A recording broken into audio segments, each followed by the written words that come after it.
नमस्कार दोस्तों, स्वागत है आपका हमारे YouTube चैनल पे जिसका नाम है the English junction, a home of English language. दोस्तों, आज हम जॉन मिल्टन द्वारा लिखी पोएट, जिसको हम सोनेट भी कह सकते हैं, हाउ सून हैव टाइम का एनालिसिस करेंगे। मगर उससे पहले हमें जानना होगा पोएट के बारे में, जैसा कि हमेशा होता है। तो बिना समय गवाए हुए आइए चलते हैं।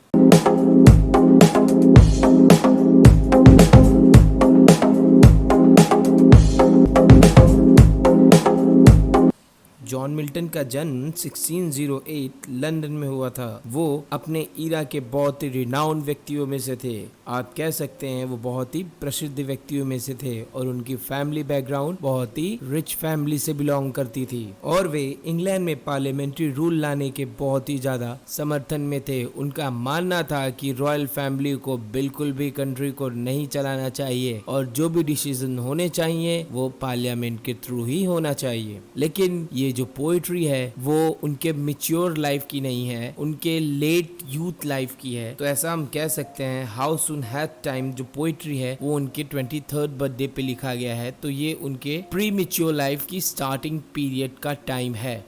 दोस्तों, अगर बात किया जाए उनके कुछ नोटेबल वर्क की जो बहुत ही ज़्यादा फेमस है, इसीलिए उन्हें विलियम शेक्सपियर के बाद बहुत ही हाईली रिकमेंडेड राइटर या पोएट कहा जाता है। उनके वर्क्स जो थे वो बोलते थे और वो बहुत ही आइडियलिस्टिक वे में लिखते थे। दोस्तों, विलियम शेक्सपियर के बाद कोई एक राइटर जो जाना जाता है उसे जॉन मिल्टन ही कहते हैं, और वो इसलिए कि उन्होंने बहुत सारे अच्छे अच्छे पोएम्स को लिखा। यहाँ पे कुछ एक वर्क्स है जो मैंने यहाँ पे रिकमेंड कर रहा हूँ, आप उसे जा करके देख सकते हो। पैराडाइज लॉस्ट जो 1667 में लिखा गया था और one of the most renowned epic है। अगर आप उसे पढ़ना चाहेंगे तो आप उसे पढ़ सकते हैं। पैराडाइज रिगेन है जो 1671 में आया था। दोस्तों, अगर बात किया जाए short brief of the poem की, पोएट्री है हाउ सून हैव टाइम। उसमें जॉन मिल्टन ने अपनी निजी लाइफ के बारे में डिस्कस किया है। वो इस पोएम में बहुत ही ज्यादा रिग्रेट फील कर रहा है और इस पोएट्री को वो लिखे हैं अपने 23rd बर्थडे के ओकेजन पे। आप एक तरीके से ये भी कह सकते हैं कि इस पोएम में वो अपने लाइफ को इवेल्युएट कर रहा है कि उसने क्या अचीव किया और किस चीज में वो फेल हुआ। और in the last of the poem वो अपने आप से प्रॉमिस कर रहे हैं कि नेक्स्ट टाइम वो और अच्छा करेंगे। अगर बात किया जाए स्ट्रक्चर ऑफ द पोएम की, तो ये एक इटालियन सोनेट है।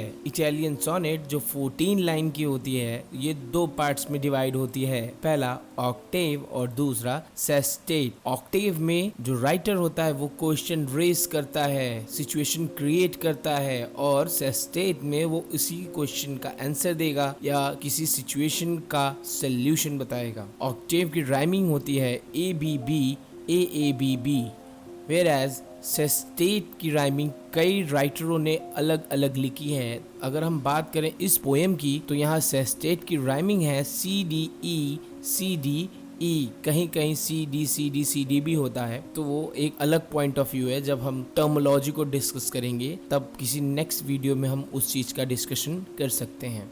दोस्तों, मैं आपसे कुछ पूछना चाहता हूँ, आपने कितनी जॉन मिल्टन की पोएम्स पढ़ी हैं? अगर कोई एक अच्छी पोएम हो तो ज़रूर कमेंट सेक्शन में मुझे रिकमेंड करना, मैं भी उसे पढ़ना चाहूँगा। तो बिना समय गवाए हुए आइए चलते हैं अपने पोइट्री सेक्शन पे। पोएम स्टार्ट होती है how soon had time the subtle thief of youth stolen on his wing my 3 and 20 year my hasting days fly on with full career but my late spring no bud or blossom shoot. यहाँ John Milton कह रहे हैं कि कैसे उनके life के 23 years यूं ही गुजर गए।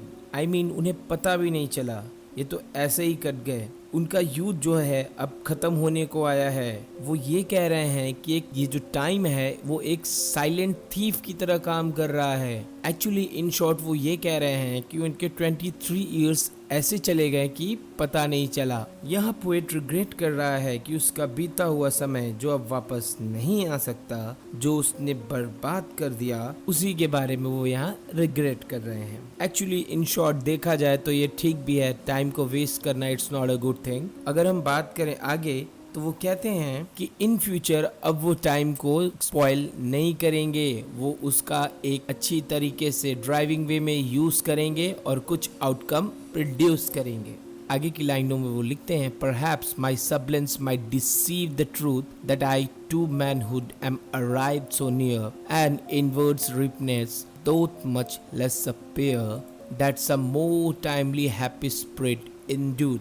यहाँ जॉन मिल्टन को लगता है कि उनका जो फिजिकल स्ट्रक्चर है, जो उनकी शारीरिक बनावट है, उनकी पहचान को धोखा दे रहा है। इन शॉर्ट हम ये कह सकते हैं कि पोएट यहाँ कह रहा है कि उसे जैसा दिखना चाहिए था 24 इयर्स का, वो अब भी वैसा नहीं दिख रहा है, या उसे जहाँ होना चाहिए था वो अब भी वहाँ पे नहीं पहुँचा है। मतलब जिस एज का वो है वैसा वो नहीं दिखता। यहाँ उसे लगता है कि वो बहुत ही जल्दी 23 इयर्स का हो गया है, लेकिन पोएट को लगता है कि भले ही उसने आज तक इतना सारा समय स्पॉइल कर दिया, बर्बाद कर दिया, किंतु वह अपना बेस्ट समय अब आने वाले टाइम में जरूर देगा। वो यहाँ पे इस चीज के लिए डिटर्मिन है और उसे वो लगता है कि कुछ न कुछ आउटकम वो जरूर देगा, जल्द ही देगा, या हो सकता है कुछ देर बाद थोड़ा टाइम लगे, स्लोइश टाइम लगे, लेकिन वो देगा। आगे की लाइनों में पोएट कहते हैं, yet be it less or more or soon or slow, it shall be still